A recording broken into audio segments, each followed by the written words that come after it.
Chapter 6, Wake Times and Naps. As your baby moves from the early days of infancy toward the mid-year mark, subtle growth shifts are continually influencing the various daytime feed-wake-sleep cycles. These small but significant growth changes are difficult to measure in any one moment, but they are present, working behind the scenes, propelling baby forward. Parents may not visually notice the changes day by day, but they are influencing those changes, especially during baby's wake times. Wake time activities during these early months of life must be understood in terms of a baby's developing mind and his need for proper stimulation of the senses. While wake time should involve interaction between mom, dad, and baby, there should also be times when baby is alone, totally absorbed in his own world of discovery. Closely tied to wake times are healthy nap patterns. We will take up naps and nap challenges in the second half of this chapter. But first, before we put the little one down to sleep, let's talk through the various activities that should be part of your baby's wake times. Mom or dad and baby. Feeding. Feeding. Whether the liquid nourishment is formula or breast milk, mom will be holding her baby while she feeds him. Take advantage of these routine opportunities to gaze into his eyes, talk to him, and gently stroke his arms, head, and face. Touch is important because it is the first language of newborns and is one they need and crave. Being held communicates security that their new world is a safe one. While they do not need to be held 24/7 or have constant skin-to-skin contact with mom, they do need to be held by the many members of their loving community, including dad, brothers, sisters, grandma, and grandpa. The more hands that communicate love through touch, the more secure the child. Singing. A baby will respond to his mom and dad's voices shortly after birth.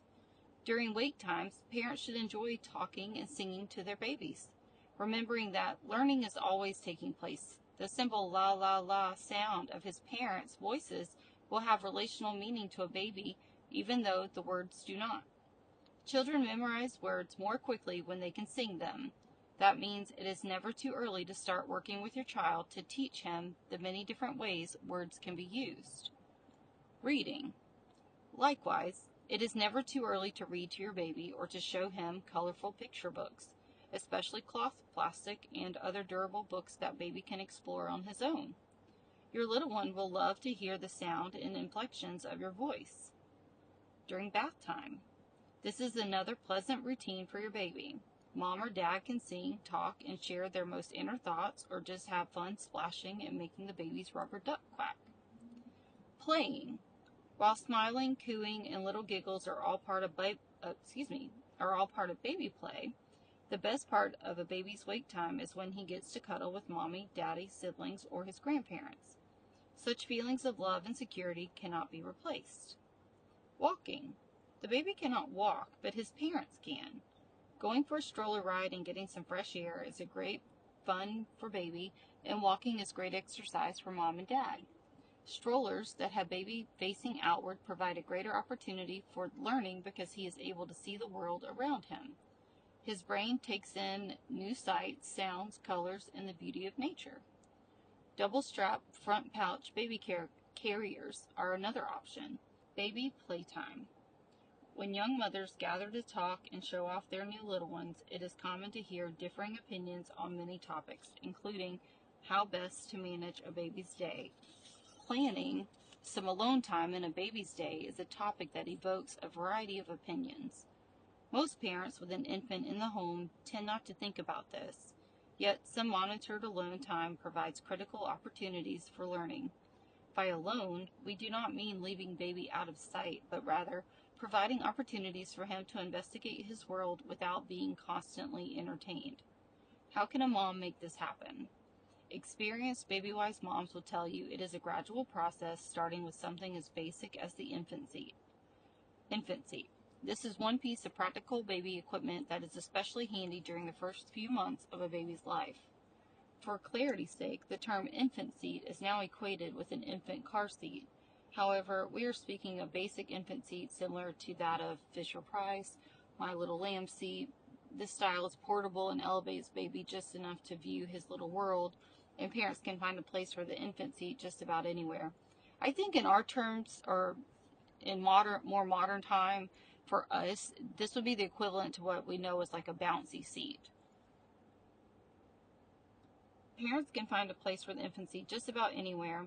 In the early days, the swaddle baby can take a nap in the infant seat. As he becomes more alert, he can join mom and dad at meal times, or be placed in front of a glass door to view the outside world. Oh, okay, well, I guess they're going to tell me that the bouncy seat is different. I visualize a different looking infant seat, I guess. The bouncy seat. This seat is designed for the baby who can hold his head upright without support, usually at 3 to 4. Oh, this is, can definitely tell how outdated this is. So their version of the infant seat is essentially what we call the bouncy seat, and their version of bouncy seat is now what we pretty much call a jumperoo. So that's a big difference. So it is the same as what I thought it was, but they definitely need to update the names that they have for these types of seats. But I think it's pretty elementary and it's pretty easy to understand exactly what they're talking about as it applies to today. The bouncy seat is also great for babies who struggle with a mild form of reflux. Keeping the baby upright 10 to 15 minutes after each feeding helps food to settle and minimizes spitting up. Be sure to fasten the baby safely, of course. Never leave the baby unattended. Tummy time. Having tummy time on a blanket as part of a baby's routine can begin once he is able to hold his head up consistently, which usually happens between 12 and 16 weeks. Tummy time is a relatively new concept in newborn care and came into practice as a result of the 1992 SIDS Back to Sleep campaign that has babies placed on their backs at sleep times instead of on their tummies. When you do the math on this, you quickly discover that babies today average between 12 to 16 hours a day on their backs. Compare that to babies a generation ago who slept 12 to 16 hours on their tummies. As a result, pediatricians and family care practitioners began to notice a significant increase in plagiocephaly, which is the medical term for the flattening of a baby's head. This condition results from babies spending too much time with the back of the head resting on the mattress. Also observed are delays in strengthening of the neck and leg muscles necessary for lifting the head, rolling over and crawling, as well as delays in fine motor skills. That's pretty interesting. I had never heard that, but that's, if you think about it, that could be concerning in and of itself. Tummy time has become a preventative countermeasure to correct the deficiency of the supine sleeping arrangement. An ideal time to have tummy time is shortly after a feeding while he is alert and happy, but not before a nap, when he is tired and may fall asleep. You can lay him on a blanket or in his playpen. One of baby's favorite places to have tummy time is on mom or dad's chest. Gently move your baby's arms while talking to him and smiling at him. While you are engaging your baby, he is responding by lifting his head and looking at you. Tummy time is wake time activity you can easily plan into your baby's routine. In fact, it is something you must plan for the welfare of your baby. Most pediatricians recommend 30 cumulative minutes or longer of tummy time each day. The infant swing. Infant swings have come a long way since we purchased ours over 40 years ago. That's the author speaking. I have not been on this earth 40 years just yet.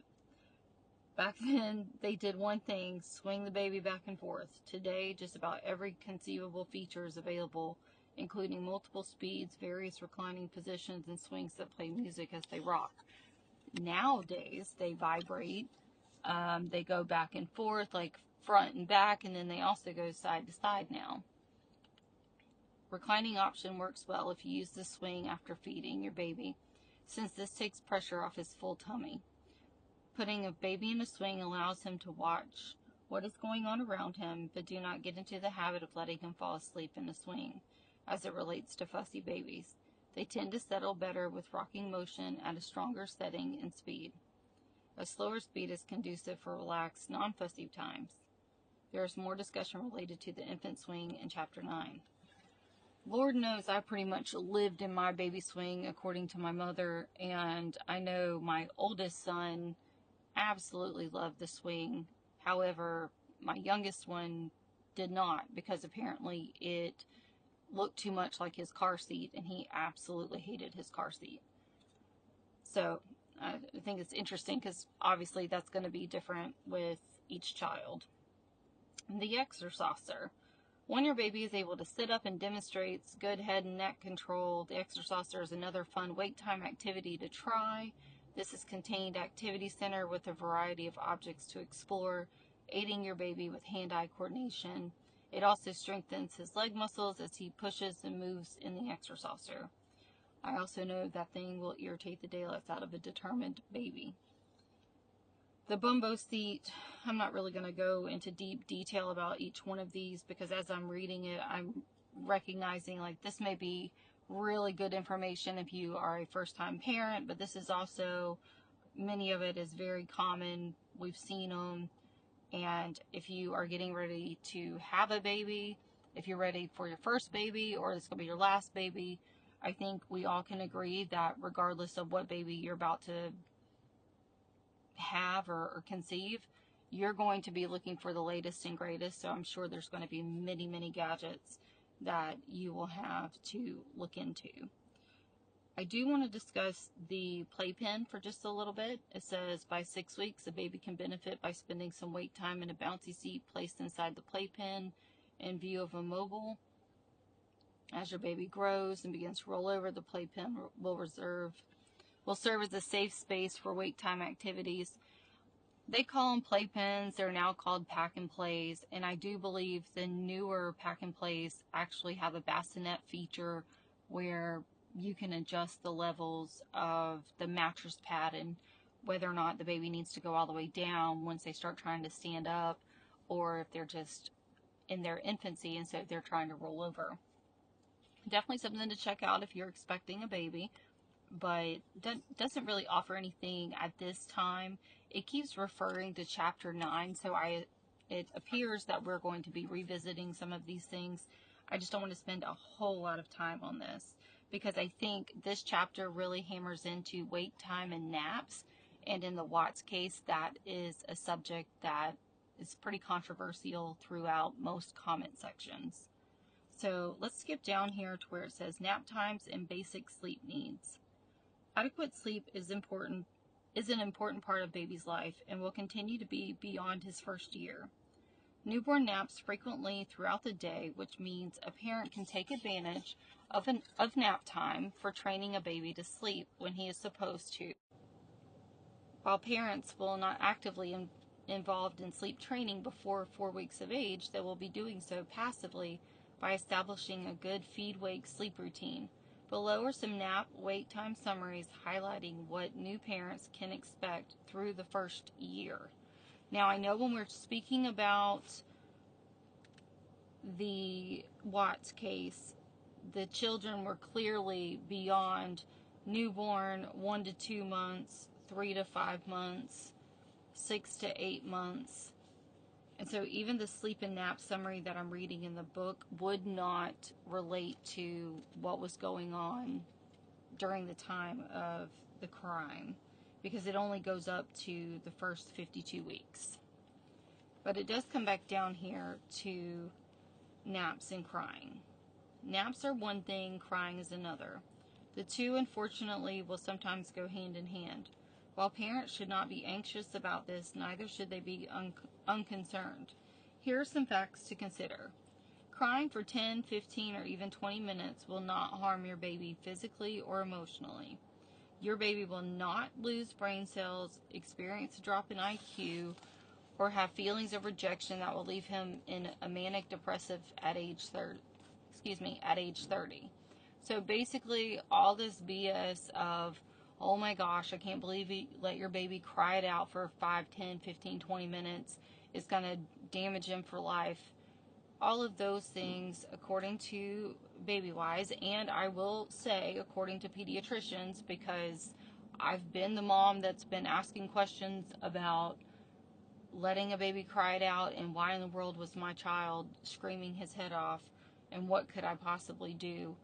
And my pediatrician offered me a wonderful way to progress him into self-soothing and sleeping. So I will tell you this, if you don't agree with a book that you're reading, or even better, if you want a second opinion based off of something that you've read in a book, I highly, highly suggest you reach out to your pediatrician.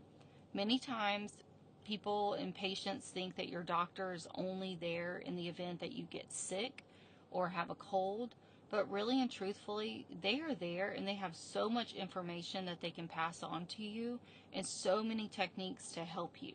They want to take care of your baby, not just to give them a shot or give them a vaccine or give them some medication. They want to help your baby overall, mentally, emotionally, physically. So my suggestion is, if you are a new parent, if you're reading, maybe you're having another baby and you're freshening up on some of your reading, then I highly suggest make some notes as you're reading, and then at your next appointment or when you go into your pediatrician, I would ask questions. There's no dumb questions when it comes to educating yourself about your children. So back to the book. That is because a few minutes of crying will not undo all the love and care mom and dad have displayed day and night. Who wants a fussy baby who is high need, never satisfied, unable to soothe himself, and living in a state of discontent? That is the inevitable result of quote-unquote blocking, all crying all the time. It is a fact of nature that most babies will learn to fall asleep sooner and sleep longer if left to cry for a little while. They will also learn the useful skill of soothing themselves. If a baby is truly tired, his crying should not last long, although if you are the parent listening to it, the cry seems to last forever. Of course, it is hard to hear your baby cry, and even harder to follow through with the decision to allow your baby to cry at the beginning of a nap. Having a right perspective will help, however. Allowing a baby to cry for no reason does not make sense. But when you factor in what is best for the baby, such as healthy sleep training, then crying at nap time has a purpose. It is not a meaningless exercise to test a parent's resolve, but a decision to help your baby achieve the multiple benefits that come with being well rested. Think of a little crying as an investment towards a lucrative gain. The benefit will be a baby who goes down for a nap without fussing and wakes up rested, and as a result, alert, ready to learn, happy, and content. It is a good trade-off for baby, mom, and dad, and then more on this topic in the next chapter. So definitely you can see where they're addressing some of it, and then they're going to dive deeper into the next chapter. Then let's talk about the fatigued baby. The symptoms of infant fatigue are different from those of a tired baby. A tired baby can usually recoup needed sleep in one good nap, or at least within a 24-hour cycle. The fatigued baby, however, has a disruption in sleep cycles that requires special attention. If parents try to keep their baby up and he skips his naps, the problem gets worse. If they attempt to force sleep on the baby by not responding to cries born out of fatigue, mom and dad will quickly become emotional wrecks and baby will still need help. Fatigue is one of those mystery sleep challenges that must be dealt with carefully. Too much is at stake to let it go without proper assessment. Here are some facts to consider when it comes to dealing with infant fatigue.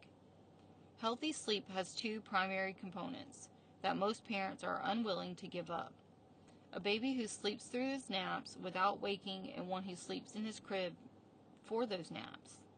While both are important, one must be temporarily suspended for the greater good of the baby who is showing signs of fatigue. Infant fatigue is similar to adult fatigue. Well, maybe I'm about to learn something myself, because Lord knows I feel like I'm tired all the time. I've been fatigued for years. 18 to be exact. We all know what it feels like to be so tired that sleep eludes us. Fatigue attacks our sleep rhythms. With babies, it prevents them from entering the ebb and flow of active and relaxed sleep cycles. It may come from their routine being out of whack for several days, especially during the time of day when naps are the norm. The priority is for mom to find a non-stressful solution to reestablishing her baby's circadian rhythm. If you sense your baby needs this kind of adjustment and you are now in a position to get him back into a predictable routine, we recommend that mom find a comfortable chair, a good book, and allow her baby to take a nap in her arms. This might extend into the next day. On the third day, however, naps return to the crib. This works because the tension between the need and place for sleep is temporarily suspended while baby gets restorative sleep in the most comfortable way possible. You are not creating a sleep prop, because this adjustment is only for a couple of days, while you help your baby overcome his fatigue. Prevention is the best medicine. Try to think through how your perfect sleeper became a fatigued baby. It did not just happen, and one day's suspension of a baby's routine does not create fatigue, although 2 or 3 days of continual disruption probably will. Take a look at what is going on in your home and with baby's schedule and make the appropriate adjustments. The Waking Early Nap Challenge. You work diligently for weeks helping your 3-month-old establish a great feed-wake sleep routine, and then suddenly one day he begins to wake 30 to 45 minutes into his nap with no signs of settling back down. Why would a good napper do that, and how long will this last? A few hours or a few days? Is there anything mom can do to solve her baby's nap challenge? For expecting parents and parents of newborns, the following section relating to babies waking up early from their nap is not a challenge they will have to contend with right away. However, this will become a very popular chapter mothers and fathers will return to many times in the future. And that is because this section deals with sleep and nap challenges, not the challenge of initially establishing a good sleep routine with your baby, but the challenges associated with sudden disruptions to well-established nap time routines. The challenge is real, and there is plenty of help awaiting eager parents seeking solutions just a page away. But first, a story about Switch 26. I've never heard of Switch 26, but let's see. Let's just read it real quick. Between 1991 and 1994, Gary and Ann Mary Ezzo hosted Parenting on the Line, a live 2-hour radio program. The broadcast studio was fully equipped with satellite feeds, transmitters, relays, and a host of dial switches and buttons they had no working knowledge of. Fortunately, the radio engineer did, at the start of one broadcast, the normal 60-second countdown began. At the 40-second mark, they realized their microphones were not on and saw the engineer's anxious look as he gazed at their frantic faces.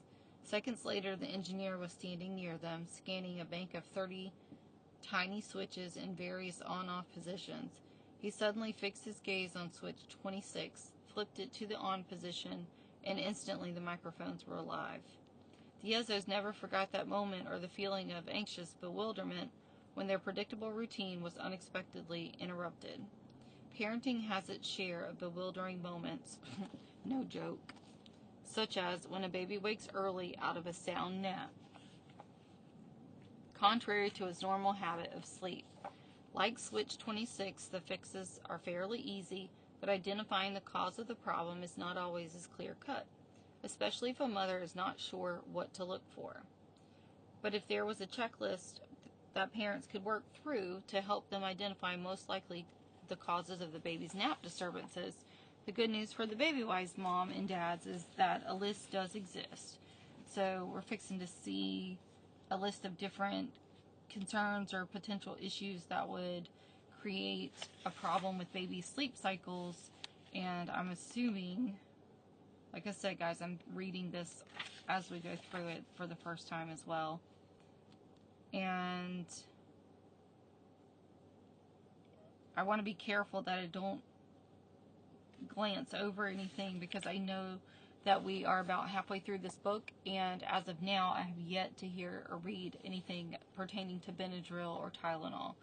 And I know that's something that's very controversial. I know that's something that gets left randomly in the comments without any type of substance, and I really hope that you guys would understand that the whole point of reading through this book, again, my children are 18 and 15. I don't really need to be reading Babywise. So I'm reading through this book so that we can distinguish between what are the rumors, What are the issues that people just keep throwing around in this case with absolutely zero evidence or material to prove that it's one way, the other way, right or wrong, or indifferent. So let's just see. For clarity's sake, we are providing two lists. The first provides a general overview of many reasons babies wake early from their naps, whether it happens 3 times a month or 3 times a day. The second list provides an expanded explanation of causes that impact more than an occasional nap. They are set apart by asterisks. Working through both lists can move mom and baby closer to the needed solution. As I began to read through list 1, I remembered seeing a post on Facebook where Shanann was asking someone, I guess she was having issues with one of the girls waking up during their nap times, and one of the conversations in the comment section was suggesting to Shanann that, of course, going down, maybe she's hungry or uncomfortable and things like that. So I see where that list came into play. I see where that other mom was giving Shanann suggestions, and she was in fact giving her suggestions based off of this list.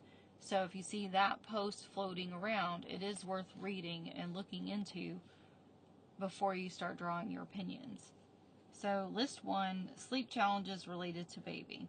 Here are some potential baby-related contributors to baby waking early.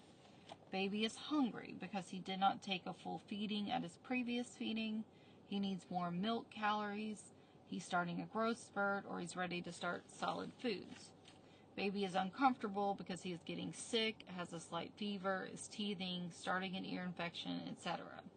He has an insect bite or hair twisted around a toe, which is also known as tourniquet syndrome.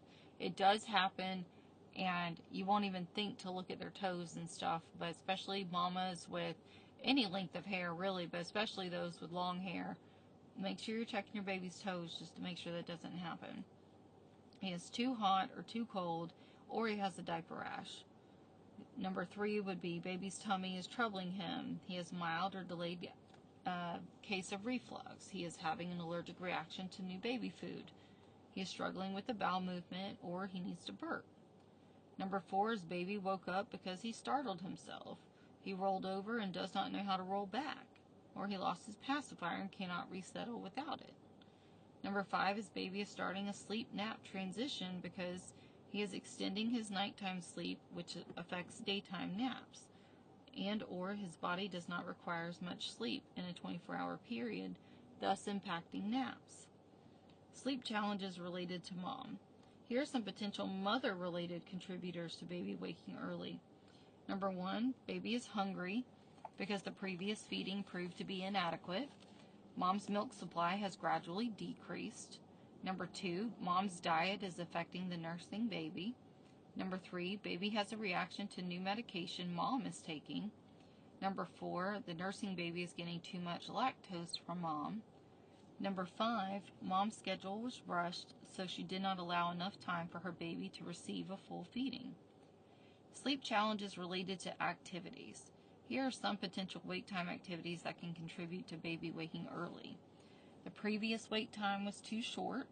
Previous wake time was overstimulating to baby because the wake time was too long, thus promoting fatigue rather sleepiness. B, the wake time activity was too overstimulating, for example, placing a baby in front of the TV.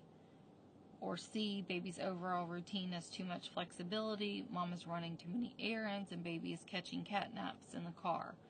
Those naps in the car are the worst thing when you have a toddler. I do know that, because that baby will fight it and fight it and fight it and fight it, and you'll just think to yourself, oh, I'll just run to the grocery store real quick, or I'll just go get gas, or do something, go by the dry cleaners.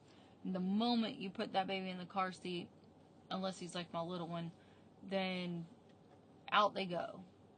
With my oldest, I would put Elvis on, and within, I don't even think I could get out of the subdivision, he would be asleep. It's just hilarious. And they'd sleep for 10 minutes, and then they'd be wired for the whole rest of the afternoon. The 3 activities of baby's day are out of order. Mom has baby on a wake, feed, sleep schedule instead of a feed, wake, sleep schedule. And I guess they break that down a little bit further on, or backwards. Sleep challenges related to environment. Here are some potential environmental contributing factors. Baby is not being exposed to adequate amounts of daylight. Their natural light helps baby regulate the circadian clock. Baby's room is not dark enough. Baby is overstimulated in the crib of wind-up toys that were turned on when he was put down for his nap. So that's kind of like the mobiles and things of that nature. When your baby reaches 4 to 6 months of age, he could be waking up in response to familiar sounds in the home. An unknown. What does this mean? Simply that a reason exists, but it is so unique to your baby's situation that it not easily is duplicated by other babies. List 2. This list contains an explanation of many of the various sleep challenges noted above. So this is kind of like giving the recommendations for that list.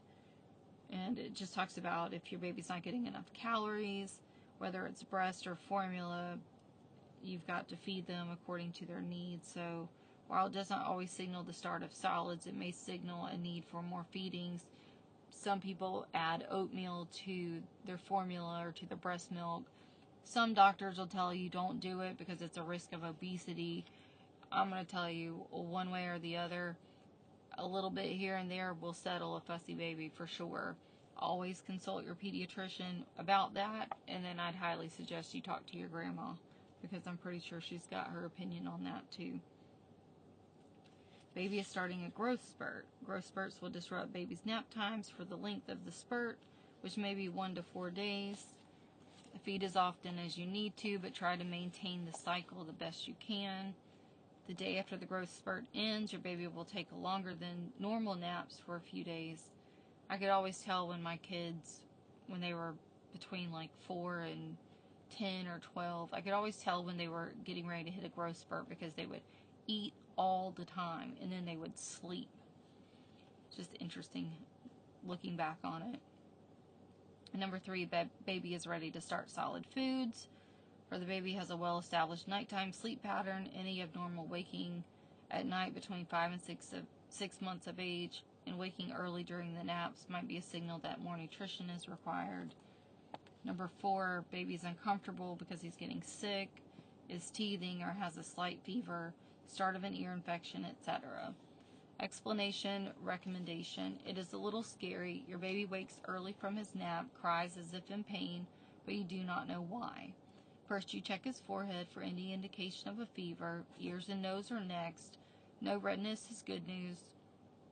So you examine the baby's mouth for an emerging new tooth. Nothing there. Examination time is over. You assume it is a sleep issue.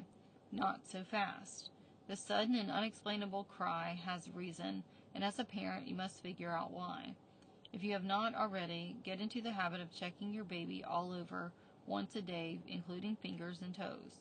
Certainly look for the bug bites, which will often show up as a red skin bump. There is also a condition, though relatively underreported, called toe tourniquet syndrome. A single strand of hair, usually mom's or a fiber from the carpet or a blanket, somehow gets wrapped around a toe or a finger. Although it's hardly noticeable, it eventually begins to tighten and cut off circulation to the appendage, causing swelling and inflammation and pain. The problem is often missed, and because the baby is wearing a sock or sleeper, while this may not explain every sudden or unexplainable cry or why your baby is waking early, it does alert you to the need for a daily, once-over body check. Number 5 is baby's tummy is troubling him because he has a mild or delayed case of reflux. Explanation. While you read more about reflux in Chapter 8, it's important to understand that reflux symptoms may not be present at birth but may show up for several weeks. It's estimated that in the United States, 3 to 5% of all newborns have mild to severe reflux symptoms for the first few months of life. Reflux is the result of immature sphincter valve where the esophagus connects with the stomach.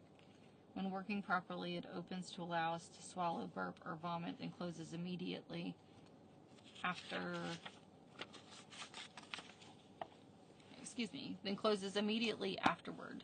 Reflux occurs when the sphincter stays relaxed or relaxes periodically, allowing food mixed with stomach acid to back up into the esophagus and throat, causing pain. This condition is called heartburn in the adult world. If your baby is troubled by reflux, you can count on it showing up throughout the day, not just at nap time. They make different little like Mylicon drops and things like that, and obviously like hold your baby upright after feedings and things of that nature, but it does happen. So, I mean, obviously be sympathetic to your kid. Your baby is having an ongoing allergic reaction to a new baby food. So one basic rule of introducing solids is to begin with one item at a time, waiting 3 to 5 days before introducing another food type to see if your baby develops an allergic reaction. Sequential introduction of food items allows you to monitor your baby's reaction so proper nutritional adjustments can be made if needed. For example, your baby might do fine with yellow squash and have a reaction to peas. Tummy discomfort, diarrhea, even rashes are common symptoms of food allergies and can also affect nap and nighttime sleep. Vomiting, while rare, is a more serious indicator that the baby is having a reaction. The bottom line, never introduce multiple foods at the same time so you will not have to guess which foods cause the reaction. When introducing cereal into your baby's diet, begin with the morning meal. If by any chance your baby does have an intestinal reaction, it will be noticed and should be over by the end of the day. By starting a new food at noon or at dinner, you run the risk of pushing the reaction to the middle of the night when sleep disturbances are more difficult to discern. I mean, that makes sense. I guess I didn't really think too much about that.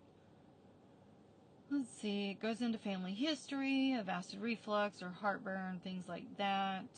Baby is starting a sleep-nap transition because he is extending his nighttime sleep, affecting daytime naps. So this recommendation just says that when a baby begins to extend his sleep at night, such as going from 10 to 12 hours, this naturally brings a reduction in the time the baby sleeps during the day.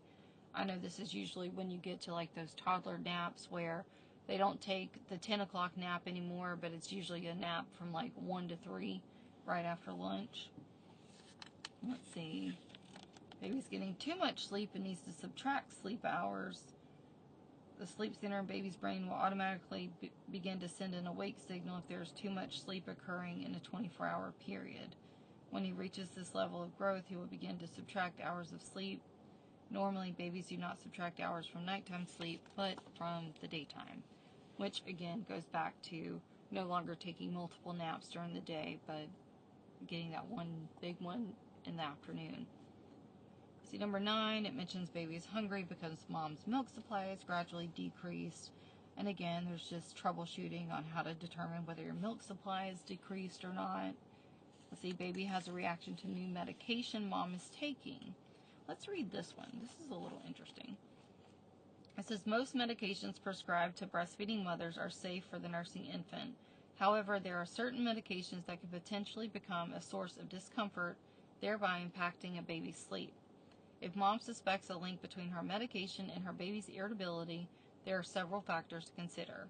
First, a mother should not assume that medication is safely taken during pregnancy will always be safe for a nursing baby. Second, mom should check the prescription dosage with her doctor or pharmacist. Is it possible to reduce the dosage or substitute another drug that has less side effects for the baby? Third, what time of day is mom taking her medication? Is it possible to take it right after baby's last feeding of the night so her body can metabolize most of the medication during her nighttime sleep, which hopefully will be between 8 to 10 hours before her baby's next meal? In the end, mom must weigh the benefits of taking her medication in the light of the possibility that the medication is having a negative impact on her baby. This really kind of brings up some questions when you think about drugs such as Imitrex, which was mentioned during the body cam footage, saying that Shanann had a history of taking Imitrex when she had migraines, and I have not jumped down into the deep dive of Imitrex with pregnancy, but that might be something we look into. Let's see. And a lot of this is really concerning with breastfeeding mothers, which at the time of their deaths, Shanann was not breastfeeding any of her children. However, she was pregnant with Nico. So I do feel like questioning that is somewhat relevant as to just how she was feeling, because whether or not you actively believe the statement that Chris Watts made claiming that he's tried to drug her previously, I don't know that he even remotely would have tried to do that. And I think he tries to make it sound like he had help doing that. And I don't know. I feel like, for me at least, the jury's still out on that angle, because I don't believe any and everything that man says. He's clearly lied numerous times. So I'm looking at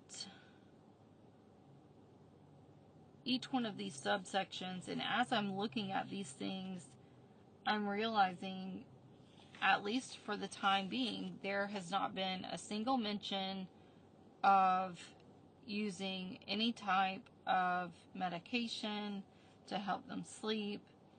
It does talk about baby's room is not dark enough, but I think from the looks of it, it looks like the girls' rooms were pretty well decorated and most likely had blackout curtains, especially knowing that Shanann had worked night shifts prior to having babies. Anyone that's ever worked a night shift, you know the magical blessing of having blackout curtains in your bedroom. Moving on into the chapter, it speaks of a phenomenon that's been known as the 45-minute intruder and can visit your baby at any time, but it usually shows up after 8 weeks of age and peaks around 6 months of age. It might stick around a day or two or decide to take up residence for a week. If you have ruled out the simple explanations, we suggest you begin by treating the sleep intruder as a hunger problem. Try feeding the baby first. If he shows no interest in feeding or does not feed well, you've just ruled out hunger as being the cause. This could be an indicator, whether or not the baby's having a growth spurt, getting enough food, etc. If this is not a feeding issue, then go through the rest of the items in list 2. The key to fixing the problem is to identify the source of the problem and then work toward a solution. I mean, very much, guys, that's common sense. It says, finally, be aware that some sleep advocates advise moms to keep their babies on fixed schedules, even if their babies wake early from their naps. Their advice is to allow the baby to cry it out until the next feeding, but this ignores the potential needs of the baby. A hungry baby should always be fed. Withholding food is never a way to fix a sleep problem. Guys, reading that last paragraph really makes a lot of sense as to why you have some people who are absolutely adamant against the phrase cry it out, when it means two different things to two different groups of people and ways of thinking.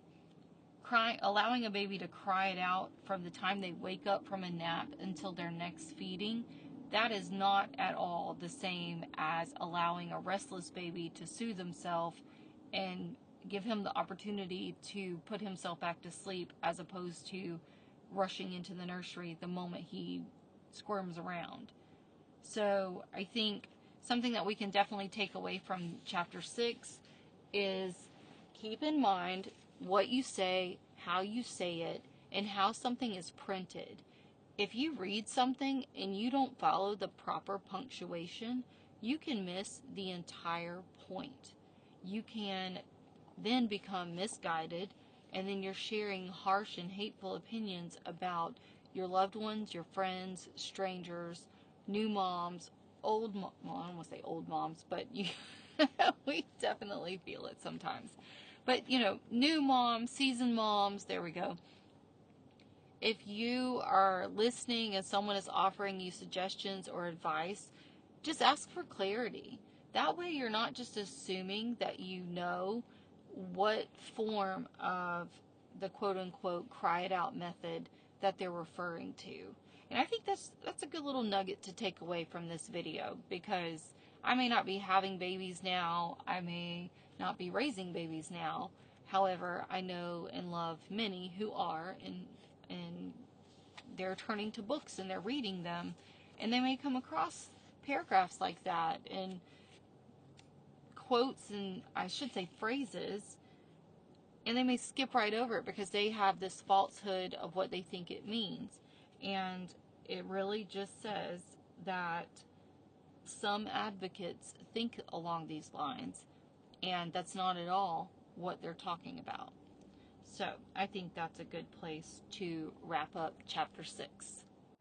Now that we've completed the book, I'd really like to make at least one opinion or one observation regarding the Babywise book and all of the accusations and nastiness surrounding the Benadryl issue.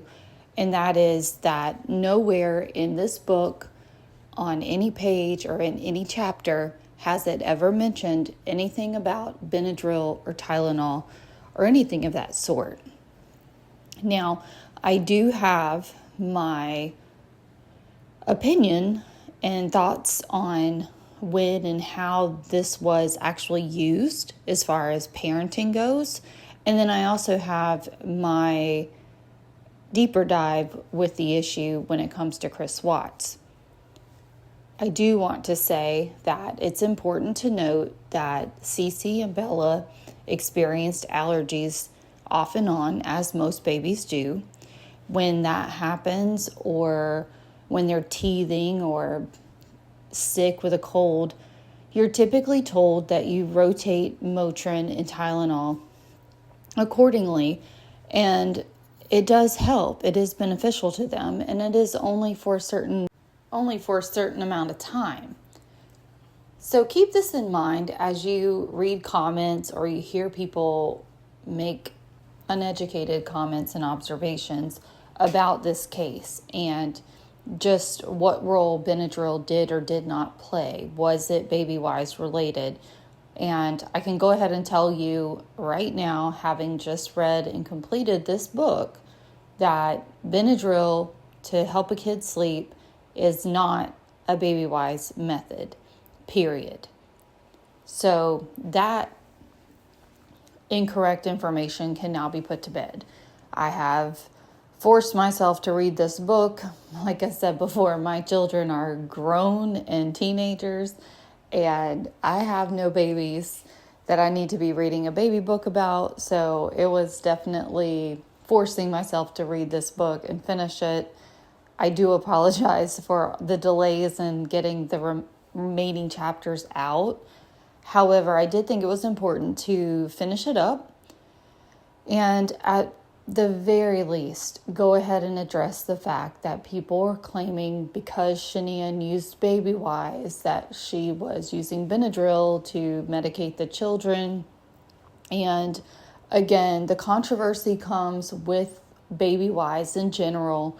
It has been controversial among many, many families. It's not just Shanian. And again, we're not here to judge one mother or one parent on how they choose to raise their children. At the end of the day, when you find out you're expecting a baby, the majority of us mamas go and we buy all the books and all the things, and we read and we read and we read and we absorb everything that we possibly can. And you are putting together your best approach and your best attempt to parent and raise your child. And it's absolutely absurd to falsely go around accusing people, or especially a parent, going around and accusing a parent of basically medicating their child when they don't need it based off of a book, when in fact the book says nothing of the sort. And it's my opinion, we could probably take one deep dive into the girls' medical records and we would have a completely different explanation, and it would be backed by science. So with that, I'm going to wrap up this series. I really hope you enjoyed it. I do apologize it took so long to get it out, but thank you so much for being here with me. Please be kind in the comments, and I will talk to you soon.